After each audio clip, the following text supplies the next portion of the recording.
ये कहानी है अभिशप्त। इस कहानी के राइटर हैं यशपाल।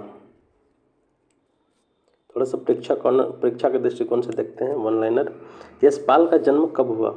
यशपाल का जन्म कब हुआ? तो इनका जो जन्म हुआ था 1903 में। यशपाल का जन्म हुआ था 1903 में। 3 दिसंबर 1903 को यशपाल का जन्म होता है। 3 दिसंबर 1903 को इनका जो जन्म हुआ था वो हुआ था पंजाब के फिरोजपुर में।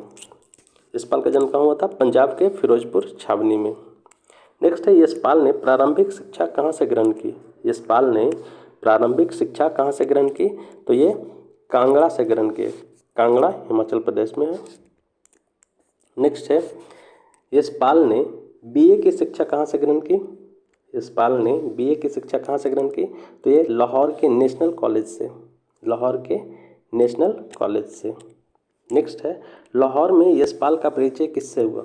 लाहौर में यशपाल का परिचय किससे हुआ? तो भगत सिंह तथा सुखदेव से, क्योंकि ये सब भी नेशनल कॉलेज से पढ़े हुए थे। नेक्स्ट है, यशपाल को जेल क्यों जाना पड़ा? यशपाल को जेल क्यों जाना पड़ा? तो स्वाधीनता संग्राम की क्रांतिकारी धारा से जुड़ाव के कारण। स्वाधीनता संग्राम की क्रांतिकारी धारा से जुड़ाव के कारण यशपाल को जेल जाना पड़ा था। यशपाल की रचनाओं का सीधा सरोकार किससे होता है? यशपाल की रचनाओं का सीधा सरोकार किससे होता है? तो आम आदमी से होता है। नेक्स्ट है, यशपाल किस शैली के विशिष्ट रचनाकार हैं? यशपाल किस शैली के विशिष्ट रचनाकार हैं? तो ये हैं यथार्थवादी शैली के। किसके हैं? यथार्थवादी शैली के। नेक्स्ट है, यशपाल का कौन सा उपन्यास भारत विभाजन की त्रासदी का मार्मिक दस्तावेज है? यशपाल का कौन सा उपन्यास भारत विभाजन की त्रासदी का मार्मिक दस्तावेज है? तो इनका जो भारत विभाजन पर जो लिखा हुआ है वो है झूठा सच। झूठा सच। नेक्स्ट है, यशपाल ने लखनवी अंदाज में किस वर्ग पर व्यंग और कटाक्ष किया है? यशपाल ने लखनवी अंदाज में किस वर्ग पर व्यंग और कटाक्ष किया है? तो ये पतनशील सामंती वर्ग पर। पतनशील सामंती वर्ग पर।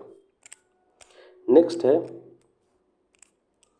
यशपाल के प्रमुख कहानी संग्रह हैं तर्क का तूफान, ज्ञानदान, पिंजड़े की उड़ान या दुलिया फूलों का कुर्ता। वैसे इनका और भी है, जैसे उपन्यास में है दादा कॉमरेड, देशद्रोही, दिव्या, मनुष्य के रूप और झूठा सच। झूठा सच जो है 1953 में लिखा गया था। और कहानी इनका है चिंगारी, पिंजड़े की उड़ान, धर्मयुद्ध, तर्क का तूफान, भस्मावृत, ये सब इनके कहानी है। और इनकी जो आत्मकथा है यशपाल की, उसका नाम है सिंहावलोकन। सिंहावलोकन जो है यशपाल की आत्मकथा है। नेक्स्ट है, यशपाल के प्रमुख उपन्यास हैं अमिता, दिव्या, दादा कॉमरेड, पार्टी कॉमरेड, मेरी बात उसकी बात। नेक्स्ट है, यशपाल की मृत्यु कब हुई थी? तो यशपाल की मृत्यु हुई थी 1976 में। जन्म हुआ था 1903 में और मृत्यु हो जाती है 1976 में। लखनवी अंदाज कहानी में लेखक किस ट्रेन से यात्रा का वृत्तांत चित्रित किया है? तो ये पैसेंजर ट्रेन के यात्रा का वर्णन किए हैं। अब जो है कुछ ऑब्जेक्टिव क्वेश्चन है, उसको देखते हैं। इस ऑब्जेक्टिव सेक्शन में टोटल 23 क्वेश्चन है अभिशप्त कहानी का।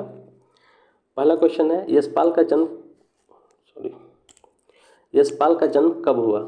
यशपाल का जन्म कब हुआ? तो इसका करेक्ट आंसर जो होगा 3 दिसंबर 1903 को हुआ था। नेक्स्ट है, यशपाल का जन्म कहाँ हुआ?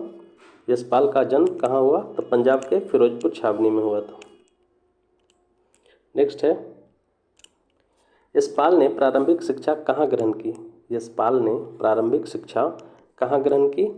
तो ये जो प्रारंभिक शिक्षा ग्रहण किए थे वो किए थे कांगड़ा हिमाचल प्रदेश से। Kangra Himachal Pradesh.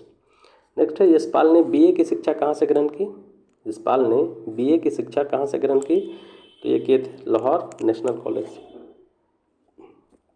Correct answer C होगा। नेक्स्ट है, लाहौर में यशपाल का परिचय किससे हुआ? लाहौर में यशपाल का परिचय किससे हुआ? तो इसका जो करेक्ट आंसर है वो होगा भगत सिंह तथा सुखदेव से। भगत सिंह तथा सुखदेव। नेक्स्ट है, यशपाल को जेल क्यों जाना पड़ा? यशपाल को जेल क्यों जाना पड़ा? तो इसका करेक्ट आंसर जो है वो होगा स्वाधीनता संग्राम के कारण, स्वाधीनता संग्राम के कारण। नेक्स्ट है, यशपाल की रचनाओं का सीधा सरोकार किससे होता है? यशपाल की रचनाओं का सीधा सरोकार किससे होता है? तो इसका जो है सीधा सरोकार जो होता है वो आम आदमी से होता है, इसलिए इसका करेक्ट आंसर ए होगा। नेक्स्ट है, यशपाल किस शैली के विशिष्ट रचनाकार हैं? यशपाल किस शैली के विशिष्ट रचनाकार हैं? तो इसका जो करेक्ट आंसर होगा वो होगा यथार्थवादी। यशपाल किस शैली के विशिष्ट रचनाकार हैं? यथार्थवादी के।